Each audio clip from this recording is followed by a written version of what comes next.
स्वागत है आप सभी का अपना उत्तराखंड में। तो राज्य की खबरें आपको बताएंगे, कोरोना से जुड़ी हुई भी बाकी खबरें भी। आपके साथ में हूं प्रीति बिष्ट। तो लॉकडाउन है, इसी बीच उत्तराखंड में लोगों के लिए राहत की खबर है। आज भी राज्य में दुकानें सुबह 7 से 1 बजे तक यानी कि कुल 6 घंटे यहां दुकानें खुली हैं और लॉकडाउन से छूट यहां पर फिलहाल मिली है।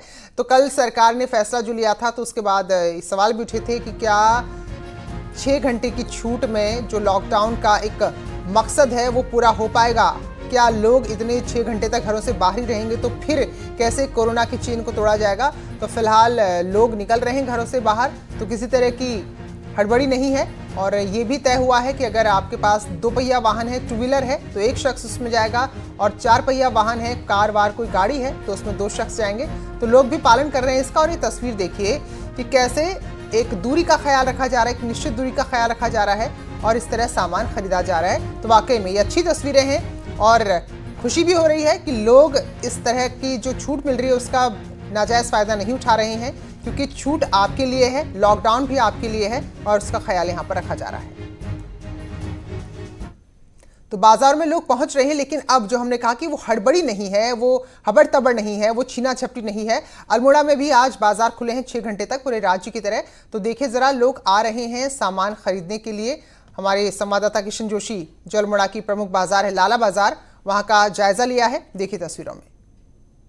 अल्मोड़ा की लाला बाजार, जहां रोजाना सैकड़ों की संख्या में लोग जमा हुआ करते थे, मुख्यमंत्री के 1 बजे तक दुकान खोलने के बाद जो है धीरे धीरे संख्या कम हो रही है। लोग इक्का दुक्का बाजारों में निकल रहे हैं, चौपहिया वाहन बंद हैं। ये राशन व्यवसायी है, इनसे पूछते हैं कि कितनी भीड़ कम हो रही है। भाई साहब क्या स्थिति है आज, आप सुबह से देख रहे हो? अब आज की स्थिति सामान्यपूर्ण है। जब से सुबह 7 से 1 बजे हो गया है, तब से आप ग्राहक जिसके पास जरूरी सामान चाहिए वही लेने आ रहा, बाकी ऐसी कोई अबड़ तबड़ की स्थिति नहीं है।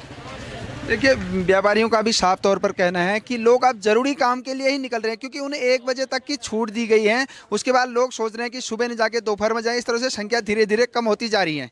किशन जोशी, न्यूज़ 18 अल्मोड़ा। तो हम फिर यही कहेंगे, 6 घंटे भी आपकी सुविधा के लिए है, तो आपको अपनी सुविधा का ध्यान रखते हुए, अपनी सेहत का ध्यान रखते हुए भीड़ में जाना और कम से कम जाना है। बहरहाल इन सबके बीच राजधानी देहरादून की सब्जी मंडी में एक नया सिस्टम लागू किया गया है और दूसरे राज्यों से जो माल आ रहा है रात 2 बजे से सुबह 6 बजे तक उसे अनलोड किया जा रहा है, यानी कि गाड़ियों से, ट्रकों से उतारा जा रहा है और फिर 6:30 बजे से लेकर शाम 4 बजे तक सब्जी वालों को ये बेचने की परमिशन होगी। पहले दिन पुलिस की सख्ती की वजह से कुछ ही सब्जी वाले इधर उधर नजर आए, खरीदार नहीं होने से आड़ती भी परेशान दिखे, लेकिन अभी व्यवस्था जब बन जाएगी और लोगों को भी इसकी जानकारी मिल जाएगी तो फिर सब चीजें सही तरीके से होने लगेंगी। तो ये तस्वीरें मंडी की हैं, देहरादून की। कोरोना का खतरा जैसे जैसे बढ़ रहा है वैसे वैसे दिक्कतें रोज बरोज बढ़ती जा रही। मैं इस वक्त देहरादून के निरंजनपुर सब्जी मंडी में हूं, जहां रात 2 बजे से 6 बजे सुबह तक कहा गया कि आप यहां सब्जी खरीद कर ले जा सकते हैं, लेकिन रात के 2 बजे आएगा कौन, अंधेरे में, वो भी इतनी सिक्योरिटी के बीच, जबकि लॉकडाउन हो, लोग खुद परेशान हो। इसके बाद अब जरा सब्जी मंडी के हालात देखिए। पूरा माल यहाँ चाहे गुजरात से हो, दूसरे राज्यों से आया हो, वो पूरी तरीके से डंप पड़ा हुआ है। अब जो थोक व्यापारी हैं, जो आड़ती हैं, उनका यह कहना है कि सरकार को पूरी तरीके से सब्जी मंडी लॉकडाउन कर देनी चाहिए, क्योंकि इनके साथ का स्टाफ अब काम नहीं करना चाहता। वो खुद डरा हुआ है, खुद जो आड़ती हैं वो डरे हुए हैं। और ऐसे में देखिए, किसान की मेहनत इस सब्जी के साथ बर्बाद हो रही है। आम आदमी को सब्जी मिल नहीं पा रही है। पुलिस की मुश्किल यह है कि उसे लोगों को सब्जी मंडी में घुसने से रोकना है। तो हर तरफ से चुनौतियां लगातार बढ़ती जा रही हैं। कर्मचारी परेशान हैं, आड़ती परेशान हैं, सब्जी बेचने वाले परेशान हैं, सब्जी खरीदने वाले परेशान हैं। और अब डिमांड इस बात की है, मैं इस वक्त, ये 8 बज रहा है सुबह का, मैं इस वक्त यहां पर निरंजनपुर सब्जी मंडी में हूं और यहां पर किसी भी खरीदार का ना होना कई सवाल खड़े करता है। और सबसे बड़ा सवाल यह है कि जिस किसान ने इस सब्जी पर अपने खेत में पूरी मेहनत की और ये कोशिश की कि आपके घर तक ये सब्जी पहुंचे, लेकिन कोरोना वायरस अब हर किसी पर भारी पड़ता नजर आ रहा है। कैमरा पर्सन अनिरुद्ध रावत के साथ दीपांकर भट्ट, न्यूज़ 18 देहरादून। तो बहुत सारी दुश्वारियां हैं, बहुत सारी दिक्कतें हैं, लोगों को सब्जी नहीं मिल रही, मास्क नहीं मिल रहा, सैनिटाइजर नहीं मिल रहा। तो इसी बीच हल्द्वानी से एक तस्वीर आई जो थोड़ा सा निराश भी करती है कि पुलिस का रवैया क्या वाकई में ऐसे समय पे इतना सख्त होना चाहिए। दरअसल यहाँ एसएसपी साहब निकले थे शहर भ्रमण के लिए और जब उनको देखा कि एक शख्स ने मास्क नहीं लगाया, पूछा कि भाई मास्क क्यों नहीं है, तो उसने एसएसपी से कहा कि बाजार में मास्क नहीं है, आप दिला दीजिए। लेकिन एसएसपी नाराज हो गए और तुरंत सिपाहियों को हुक्म दे दिया कि इस शख्स को गिरफ्तार कर लो। हालांकि बाद में पता चला कि ये शख्स जमीयत उलेमाए हिंद के जनरल सेक्रेटरी अब्दुल कादिर हैं, तो उन्हें बाद में छोड़ दिया गया। अब ये ठीक है कि पुलिस कठिन समय में काम करे, लेकिन थोड़ा सा यहाँ संयम हर किसी को रखना होगा, क्योंकि हर किसी को अपनी जान प्यारी है, तो कोई ना कोई वजह है और ये इनकार कोई नहीं कर सकता कि कालाबाजारी जमाखोरी हो रही है, खासतौर पर सैनिटाइजर की और मास्क की। तो इसलिए थोड़ा सा संयम हमें भी रखना है और पुलिस को भी रखना है। क्यों नहीं करना है ये बताइए कि मास्क कहाँ मिल रहा है, कहाँ अवेलेबल कर रहा है तुम्हारे पास, मेरे को ज्ञान मत दे। जी बताइए। ठीक है, चलो इसे रखो गाड़ी में।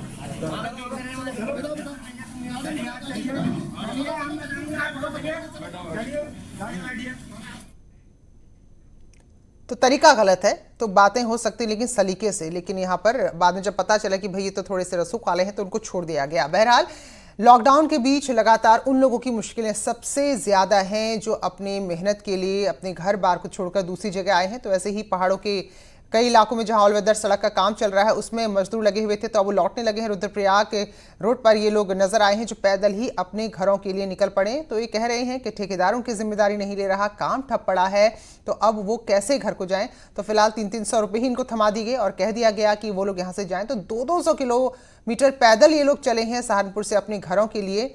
तो सवाल ये भी खड़े हो रहे हैं कि जब जिला प्रशासन को पता है कि ये लोग आ रहे हैं तो इनके लिए कोई व्यवस्था क्यों नहीं की गई है।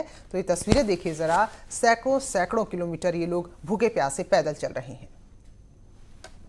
कैसे जा रहे हो? पैदल। पैदल जा रहे हो यहाँ से? कितना किलोमीटर है? होगा 250। हाँ 250 तो होगा वहाँ से, चंद्रपुर से वहाँ तक 250। हम उनको रोकने की भी कोशिश कर रहे हैं और कुछ लोगों को वापस भी भेज रहे हैं। जो हमने व्यवस्थाएं बनाई हैं यहाँ पे, उस व्यवस्था उनकी खाने पीने की व्यवस्था और रहने के लिए हमने यहाँ पे व्यवस्था कर रखी है।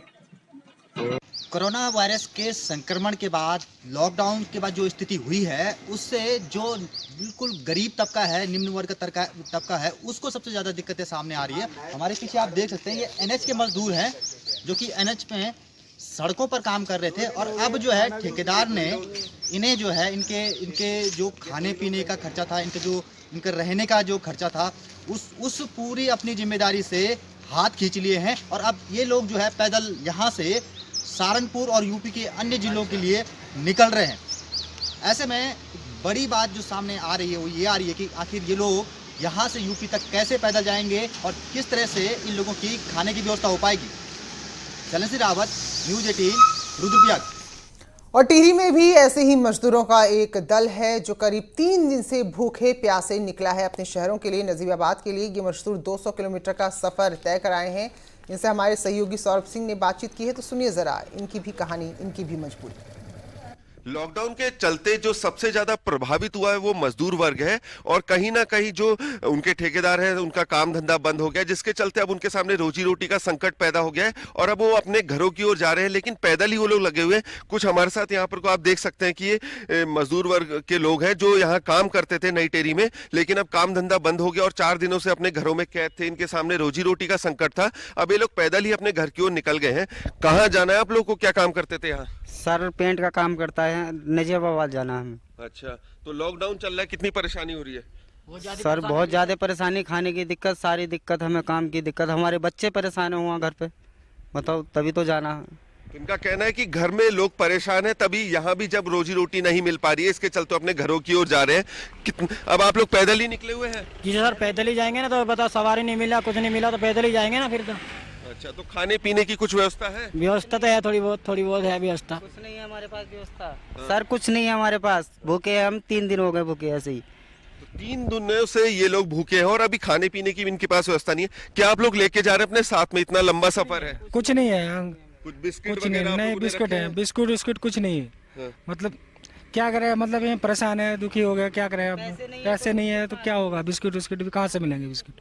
तो सबसे ज्यादा जो प्रभावित हुए ये दिहाड़ी मजदूर, ये मजदूर वर्ग है जो कहीं ना कहीं जो लॉकडाउन चल रहा है उसकी वजह से इन्हें काफी दिक्कतें झेलनी पड़ी है और अब इन्होंने निर्णय करा है कि ये पैदल ही अपने घरों की ओर निकल चुके हैं। सौरभ सिंह, न्यूज़ 18, टिहरी गढ़वाल।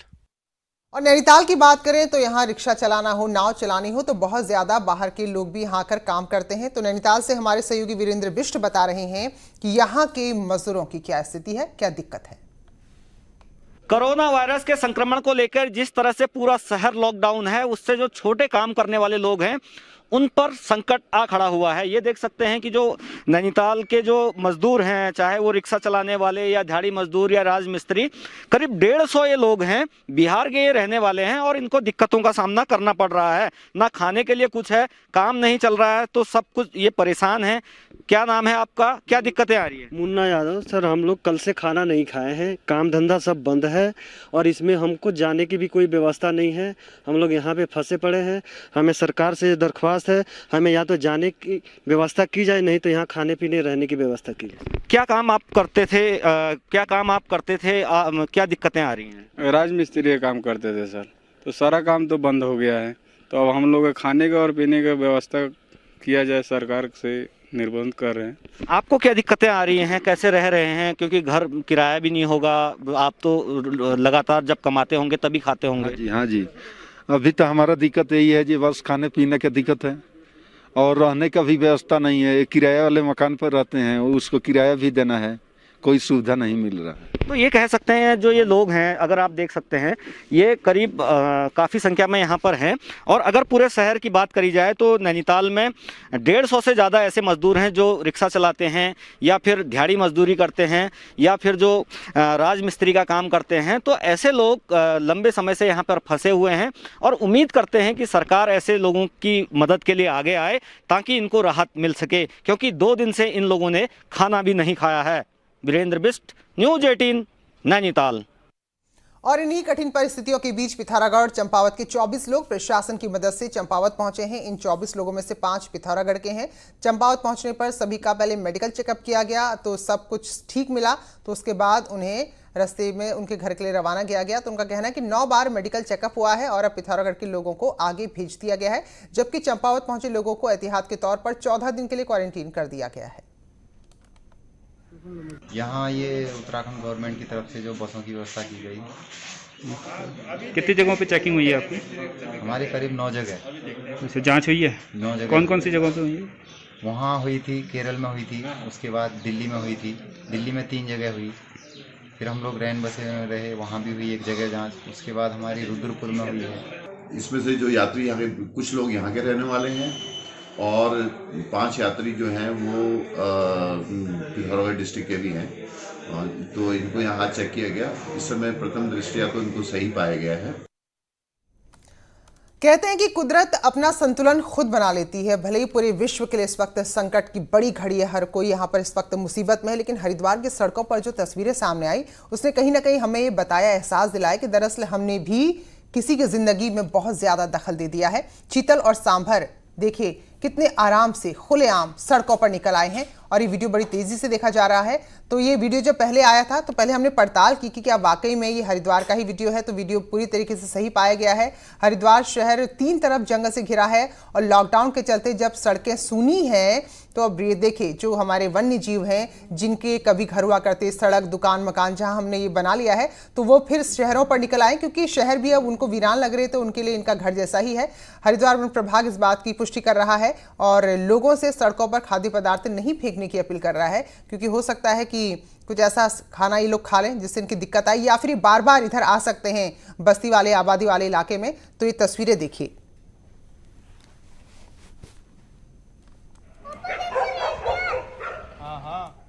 हमारा एक रिस्पांस स्क्वाड जो कि ऐसी परिस्थिति में जब वाइल्ड लाइफ शहर में आबादी में घरों के अंदर में आने लग जाता है उस समय रिस्पांस रेस्क्यू करने के लिए रहता है, वो भी सजगता से तैनात है।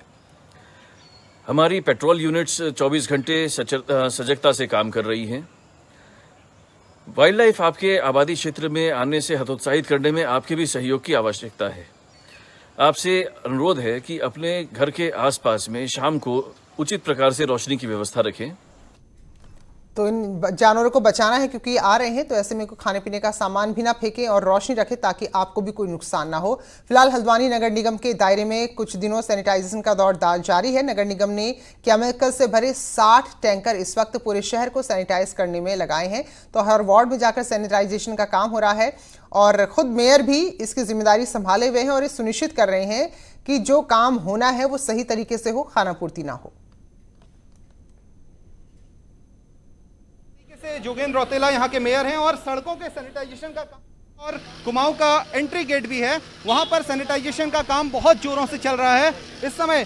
देखिए मेयर किस तरीके से, जोगेंद्र रौतेला यहाँ के मेयर हैं और सड़कों के सैनिटाइजेशन का काम वो खुद कर रहे हैं। हालांकि वो सारा काम खुद नहीं कर सकते, लेकिन इसके लिए सफाई कर्मचारी बाकायदा जो स्वच्छता कर्मचारी हैं वो तैनात किए गए हैं और इस तरीके से जो सफाई का पूरा अभियान चल रहा है और सफाई के साथ साथ ये सैनिटाइजेशन का अभियान चल रहा है। वैसे आपने खुद इस बात की कमान संभाली हुई है, किस तरह का केमिकल इसमें इस्तेमाल हो रहा है और लोगों को क्या इस बात का भरोसा किया जाना चाहिए कि इस सैनिटाइजेशन के बाद पूरी तरीके से जो है राहत मिलेगी लोगों को? देखिए आपात समय है, सोडियम हाइपोक्लोराइड का 1% का सॉल्यूशन का हम लोग स्प्रे कर रहे हैं और ये जो वायरस है इसकी समाप्ति के लिए पूरी नगर निगम ने कमर कस ली है, प्रत्येक हमारे प्रतिनिधियों ने कमर कस ली है।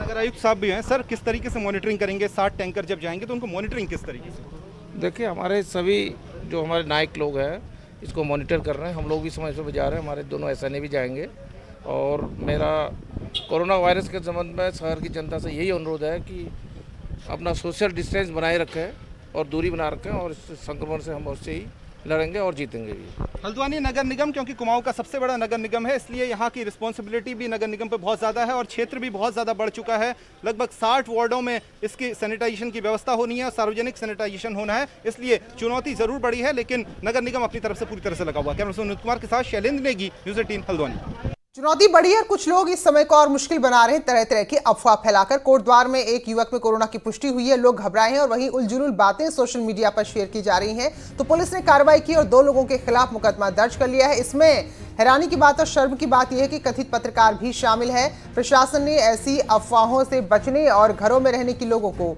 सलाह दी है। बेमतलब में कुछ लोगों ने इसमें अफवाहें फैलाई हैं, जिसमें हमारे यहाँ थाने में कल एक मुकदमा पंजीकृत किया गया है आशीष राणा के खिलाफ। और ऐसे ही आज भी एक पत्रकार महोदय हैं राजीव गौड़ साहब, उनके खिलाफ भी मुकदमा पंजीकृत किया गया है। उन्होंने SDM साहब के विरुद्ध बहुत सारी चीज़ें फेसबुक में डाली हैं और कल हम लोगों ने धारा 144 के उल्लंघन करने में भी हम लोगों ने 15-16 लोगों के खिलाफ मुकदमा। और इस वक्त जो बड़ी चुनौती वो ये है कि अगर किसी से कहा जाता है कि आप क्वारंटीन आपको रहना है, यानी कि आपको अलग थलग आइसोलेट रहना है, तो उसके पास जगह नहीं है। तो ऐसे में अल्मोड़ा शहर के लोग सामने आए हैं, चाहे लोगों की बात करें, अपने घरों को और होटल व्यवसायी अपने होटल को कोरोना से बचाव के इस्तेमाल के लिए खोल रहे हैं। इन घरों में, इन होटल में क्वारंटीन सेंटर बनाने का प्रस्ताव दिया गया है, तो जिला प्रशासन भी स्वागत कर रहा है। तो जिले में अब तक 7 लोगों के सैंपल जांच के लिए भेजे गए हैं। राहत की बात यह है कि 4 की अब तक रिपोर्ट नेगेटिव आई है, जबकि 1 रिपोर्ट आज आनी है, उस पर सबकी नजरें टिकी हुई हैं। और फिलहाल अभी ऐसे सैकड़ों लोग हैं जिन्हें उनके घरों में ही क्वारंटीन किया गया है। तो ऐसे में कई लोग ऐसे भी हैं कि उनके पास इतना स्थान नहीं है, इतनी जगह नहीं, इतने कमरे नहीं घर में कि क्वारंटीन उनको किया जा सके। तो ऐसे में होटल व्यवसायी और कई लोग अपने घर क्वारंटीन के लिए दे रहे हैं। पहल को वेलकम करूंगा और इनफैक्ट कई लोगों ने बहुत वॉलंटियर करने के लिए भी किया गया। अल्मोड़ा में मेरे पास काफ़ी लोगों के थैंक यू मैसेजेस भी आ रहे हैं कि आप लोग इस घड़ी में काम कर रहे हैं और मैं उन सभी लोगों का आभार व्यक्त करना चाहूँगा कि आप कंधे से कंधा मिलाकर हमारे साथ कोरोना के लिए तैयार हैं, लड़ने के लिए। और मेरा सबसे अपील ये होगा कि अभी आप लोग होम क्वारंटाइन में रहें, सब लोग बिल्कुल सोशल डिस्टेंसिंग के जो नॉर्म्स हैं उनका पालन करें और जब भी हमें आपकी ज़रूरत होगी, जिस